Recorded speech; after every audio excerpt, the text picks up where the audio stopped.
Faltan 48 horas para que se conozcan los resultados para el Salón de la Fama de las Grandes Ligas. Es fascinante lo que está pasando con Bob Abreu, porque ha ganado 11 votos con respecto al año anterior. ¿Existe la posibilidad de ver a Bob Abreu en el Salón de la Fama de las Grandes Ligas? Vamos a analizarlo hoy en este video con nada más y nada menos que Sean Forman, que además de ser votante de la Asociación de Periodistas de las Grandes Ligas, también es el presidente de Sports Reference, la página que administra Baseball Reference. A continuación con ustedes, Sean Forman. The Beatwriter llega a ustedes gracias a Agape Smart Money. Envía y recibe dinero desde y hacia cualquier parte de Latinoamérica en tiempo récord. Abacus Traducciones. Trasciende culturas y amplía la audiencia de tu canal de YouTube o podcast a otros idiomas. The Futures Design. Contrata cualquiera de nuestros paquetes de diseño gráfico para tu proyecto audiovisual.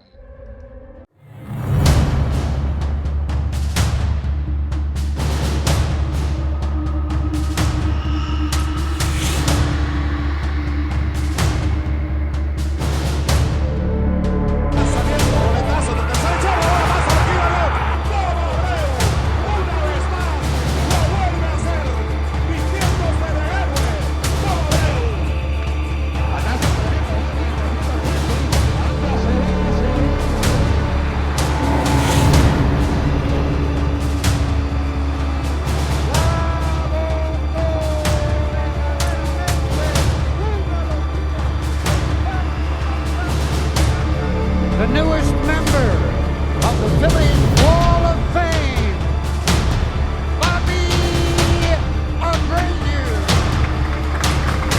Bienvenido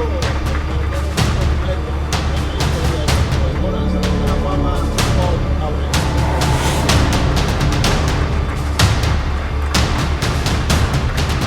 Hola, soy Leandro Cedeño, jugador de los Diamondbacks de Arizona y Quiero de Caracas, y le invito a seguir de Beatwriter. For me, it's a pleasure to talk today with Mr. Sean Forman, president of Sports Reference. Baseball Reference is one of my favorite websites. I don't know how difficult will be our job in baseball without Baseball Reference. I know that I'm speaking for a lot of journalists, Mr. Forman. Thank you for joining me today, and it's a pleasure to talk with you today about Bob Abreu, and thank you for accepting my invitation. Absolutely. Very happy to be here. Coming to you from Philadelphia, Pennsylvania. So we know a lot about Bobby Abreu here. What is the first memory? I know that you grew as a Phillies fan and the Philadelphia Phillies sports in general. What is the first memory that do you have from Bobby Abreu?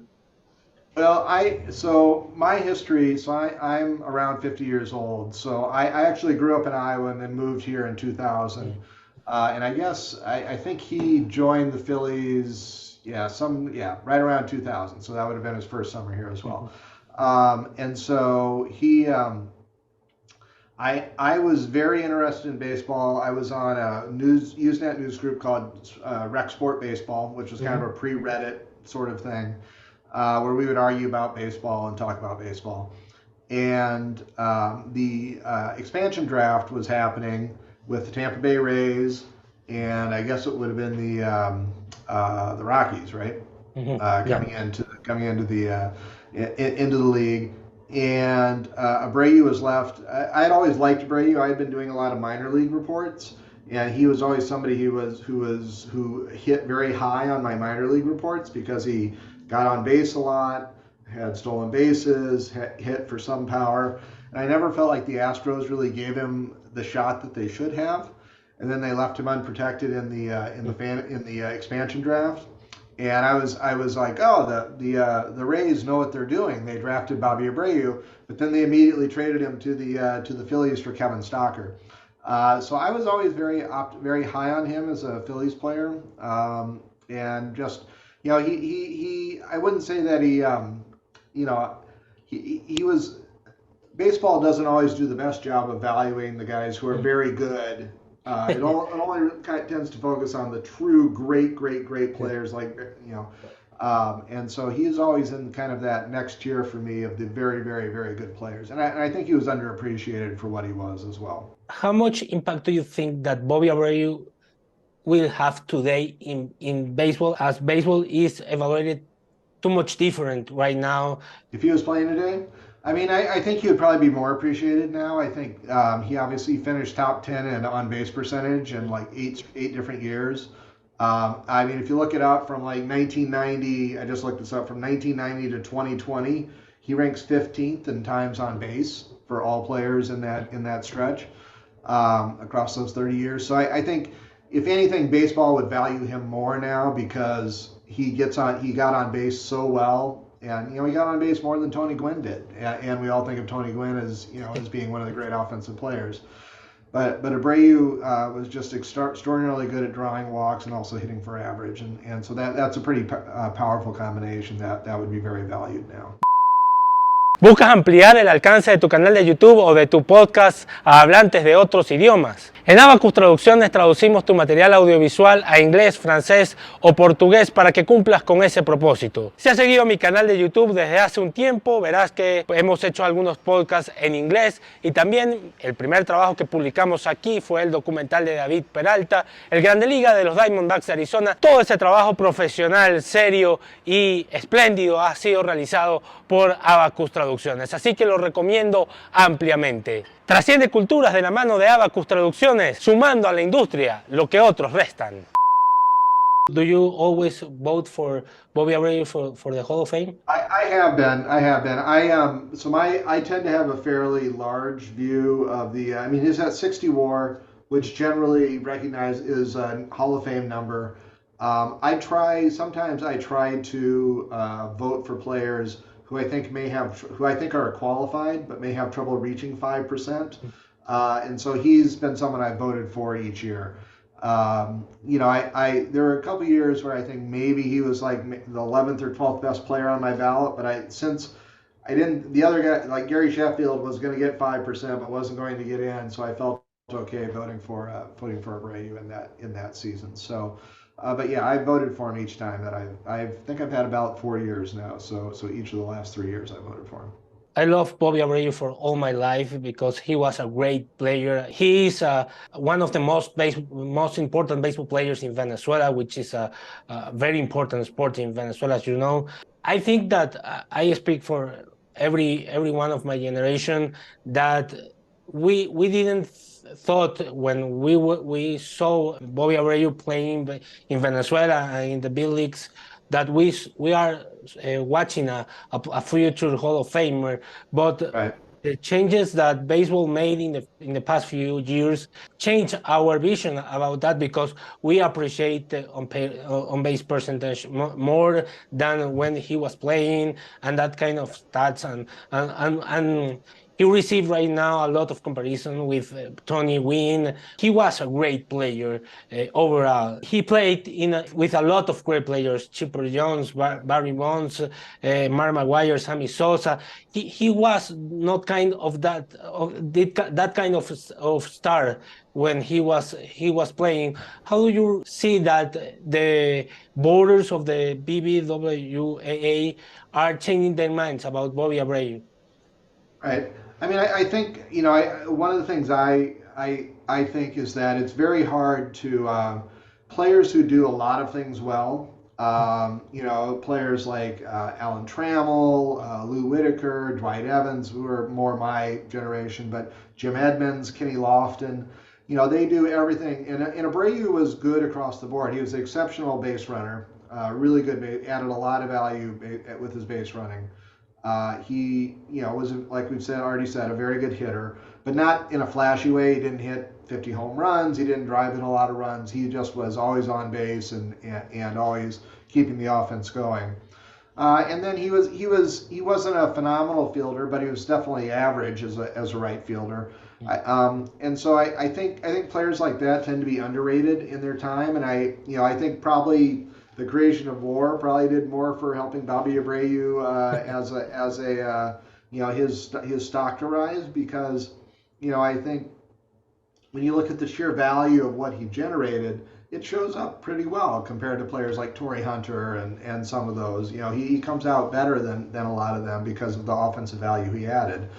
which again is a type of value that's underrated by tradition. You know, when I was growing up, you know, as the RBI leader always won the MVP, and so you know, it's taken 20 years for us to kind of move away from that to having a more holistic view of the player and what they contribute. So I think you're correct. I'm not sure anybody really thought Bobby Abreu was a Hall of Fame player, and some would argue that that means we shouldn't be voting for him now. But I think over the course of his entire career, for me, it's all about career value, and so he accrued enough value to be a Hall of Famer.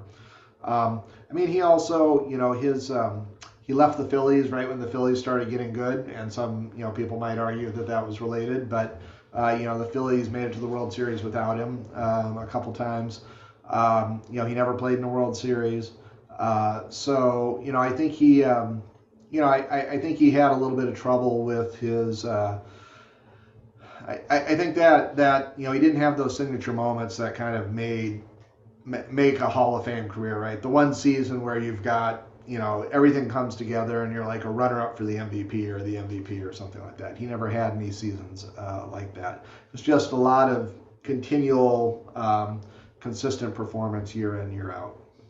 Do you think, Mr. Forman, that if baseball was evaluated back then like is before, do you think that he was evaluated like an MVP type player back then? Let's see. You know, my proxy for that is WAR. I mean, he did have, you know, again, he never had a top 5 WAR year as a player. You know, he was in the top, you know, for position players, he's in the top 10 5 times, but he's always 7th, 8th, 9th, 10th. And so he probably would have always kind of fallen short, a little bit short of what a WAR, you know, what you know, what we would expect from a WAR leader. So, yeah, you know, I'd kind of forgotten how good he was with, I was just looking at, he joined the Phillies in 98. I'm sorry. Yeah. I mean, 1999, he had a 446 OBP, you know, scored 118 runs, 11 triples, 27 and 9 for stolen bases, you know, and 147 OPS. That was probably one of his better years. You know, that was a high offensive level as well, but a 446 on base percentage is really, and he only finished 23rd in the MVP voting that year, which probably was not a fair assessment of his actual value to the team. Of course, the Phillies were not very good that year, and so that, you know, that definitely, you know, his peak years were kind of when the Phillies were struggling to make the playoffs, and were really not very good. So I think a lot of what he did was in obscurity then. Necesitas una transferencia desde y hacia cualquier parte de Latinoamérica, sea Argentina, Colombia, Chile, República Dominicana, Ecuador e incluso Venezuela. Te tengo la solución perfecta. Sin siquiera salir de tu casa puedes hacerlo. Comunícate con Agape Smart Money, cuyas redes sociales ves aquí abajo, y coordina la tasa de tu preferencia a cualquiera de los países. En Venezuela es maravilloso porque puedes pasar un cel a bolívares en tan solo 1 hora, y la promesa es que te pueden entregar el mismo cel en efectivo en divisas en Caracas en cuestión de 24 a 48 horas. Yo mismo he utilizado el servicio y estoy encantado. Ni siquiera he tenido que moverme de mi casa para hacer cualquier gestión. Te lo recomiendo ampliamente. Agape Smart Money, patrocinante oficial de Beatwriter. How do you qualify the impact that Bobby Abreu has when he played in the Philadelphia Phillies, in Philadelphia, in the city of Philadelphia? I mean, to be honest, there's a part of Philadelphia that really didn't like him very much, unfortunately. He was not always the most popular player. Philadelphia has, in America, we call it a blue-collar town, where a lot of, people like people who hustle and get their uniform dirty and kind of stereotypical things like that. There were a couple instances where Abreu pulled out of the wall. He didn't go into the wall to catch a ball where people thought he could have, and because he was protecting his body somewhat. And what they don't notice is that he played 150 plus games every one of those seasons, so he was out there every day. He wasn't taking many days off. He had in 2001 he played all 162 games. and so I think he had a mixed reputation. There is definitely a group of Philly fans who really think fondly of Bobby Abreu and hope someday they'll retire his number and things like that. But I think I think there's another part of the fans who don't miss him at all. I think if they would rank him much lower than players like Ryan Howard and Jimmy Rollins and Chase Utley and some of those players in terms of how important he was to the team. So. It's a mixed history, but I think there are definitely fans who think highly of him and appreciate it, what he was able to do while he was playing here. How do you see the feedback of your colleagues of the BBWAA about Bobby Abreu and his chances to get to the Hall of Fame in the future? He gained a lot of votes this year. I think he gained so far nine votes. Yeah, I'll be honest. I think it's very unlikely he makes it into the Hall of Fame. I suspect he may get up to 25%, but I don't think there's going to be much beyond that. Obviously, as the writers, the people who vote, every year it gets a little bit younger and probably a little more stat friendly in terms of who's voting. And so I think as you get more of those stat friendly voters in, you'll probably get a few more votes here and there. It may also help him that having like Bonds and Clemens and Schilling be off the ballot kind of frees up more votes for people like him. So it's possible that he'll get a few more votes here, year in, year out. But I'll be honest, I don't think he'll get above 25%, overall if I were guessing as to where his ceiling is on the Hall of Fame vote. What will you say to your colleagues about the case of Bobby Abreu, why he deserves to be in the Hall of Fame? Well, I think for me it's really kind of centers around the number of times on base, right? I mean, he was on base. We think of hits as being, but between walks and hits, he had nearly 4,000 walks plus hits. Which, if he had 3,500 hits and 500 walks, he would be in the Hall of Fame right now, right? But it's since it's 2,400 hits and 1,500 walks, they don't consider that. A walk is obviously slightly less valuable than a hit, but if you're talking about singles, they're pretty close to what a walk is. So I would encourage them to take a look at that a little more closely. For the last 30 years, he's got a top 20 on base percentage. I guess probably if you want to find somebody comparable to him who maybe is a bellwether, if Manny Ramirez, Manny's probably a better player, has a lot more home runs, more RBIs, more MVP type seasons. So if Ramirez, I don't think. Ramirez obviously has a lot more steroids scandal around him than Abreu doesn't have any. I think if Ramirez were to start getting some traction, then that would probably, Abreu would be a comparable case to him, I think. Though, Larry Walker, I think Larry Walker probably is about, how many WAR did, Walker had 73 WAR, so he had a little bit more WAR than Abreu, so he was a little bit, Walker obviously had a huge amount of defensive value, which Abreu didn't quite add, but, I would say Walker and Ramirez are kind of right here, and then Abreu is a little bit below them. So maybe if Ramirez can get in, there might be some case for Abreu getting in the future. And what is the most impressive skill or stat that you think that Abreu has to be in the Hall of Fame? Oh, well, clearly on base percentage. Okay. Right. Without a doubt, his on base percentage was excellent and star worthy, in that regard. So it's not the most glamorous statistic, but it's pretty important. It's probably the most important statistic for winning baseball games. Thank you, Mr. Forman, for your time and for sharing with us your thoughts about the case of Bobby Abreu. It's a pleasure for me to talk with you. Thank you for having me. I enjoyed it very much. Thank you, Mr. Forman. I hope that we can talk about another matter in the future. Of course. Thank you, Marcus. Thank you. Bye.